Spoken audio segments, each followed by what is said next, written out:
Hello दोस्तों, आप सभी का स्वागत है आपके अपने यूट्यूब चैनल मल्टी क्लासेस में। दोस्तों, मैं हूं मोहम्मद तमीम। आज मैं आपके लिए लेकर आया हूं क्लास 8 की गणित मंथन की एक्सरसाइज 2 प्रश्नों को हल कराने की बहुत ही आसान विधि। तो देर किस बात की, आइए शुरू करते हैं। Exercise 2B question number 3। एक बाग में आम के पेड़ हैं 2304। प्रत्येक पंक्ति में उतने ही पेड़ हैं जितनी की बाग में पंक्तियां हैं। बाग में कुल कितनी पंक्तियां हैं? तो देखिए, सबसे पहले इसमें पूछ रहा है, ये चीज़ देखना है, बाग में कुल कितनी पंक्तियां हैं, ये चीज़ देखना है। तो इसमें बाग में कुल कितनी पंक्तियां हैं तो दिया ही नहीं, तो यही मान लेना। तो माना बाग में कुल x पंक्तियां हैं, माना बाग में कुल x पंक्तियां हैं। तो अब यहाँ पर कुल x पंक्तियां क्या है? बाग में कुल x पंक्तियां। अब यहाँ पर क्या देखेंगे, एक पंक्ति में कितने पेड़ हैं? तो एक पेड़ में उतने ही पेड़ हैं जितनी की बाग में पंक्तियां हैं। ठीक है, तो बाग में पेड़ कितने हैं? x है कि नहीं, और पंक्तियां भी x। तो एक पंक्ति में पेड़ कितने हैं? कितने? एक पंक्ति में उतने ही पेड़ हैं। तो एक पंक्ति में पेड़ हैं बराबर पंक्तियां, जितनी के पंक्तियां हैं। तो पंक्तियां कितनी हैं? x हमने माना है। बाग में कुल पंक्तियां कितनी हैं? x। तो x मान लिया। यहाँ पर आप कह रहा है कि x पंक्ति में पेड़, तो एक x पंक्ति में पेड़ है, पंक्तियां गुणे पेड़, तो पंक्तियां कितनी है? x, और गुणे पेड़ भी x, तो बराबर कितना हो जाएगा? X square. तो एक पंक्ति में पेड़ कितने हैं? एक्स स्क्वायर है। अब यहाँ पर पहली लाइन में क्या कर रहा है, एक बाग में पेड़ की संख्या कितनी है? 2300। तो बाग में पेड़ है 2304। अब इन दोनों पेड़ों में क्या कर लेंगे? तुलना कर लेंगे। एक्स पंक्ति में पेड़ बराबर बाग में पेड़, ये लिख लेना,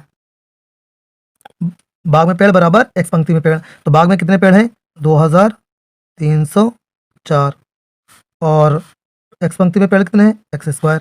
तो यहाँ पर देखिए स्क्वायर लगा हुआ है और यहाँ पर 2303 यानी कि अंक लिखे हुए हैं।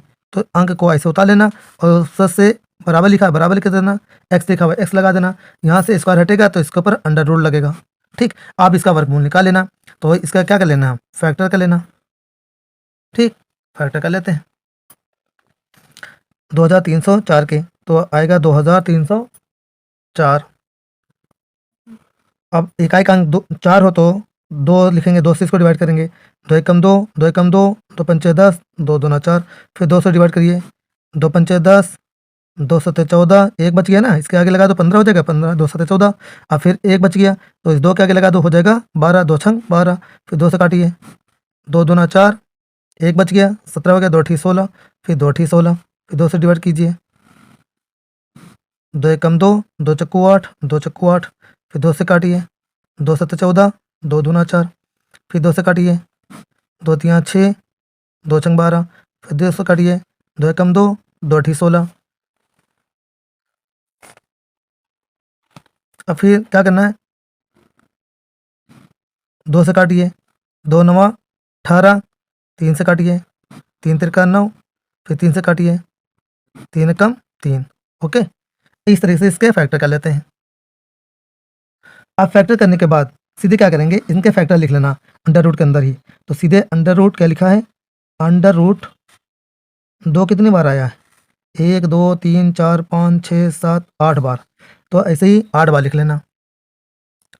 फिर 3 2 बार है, लिख लिया। इन सभी का जोड़ा एक बाहर निकल आएगा। तो कितने 2 बाहर निकलेंगे? 4 आधे निकलेंगे इसके।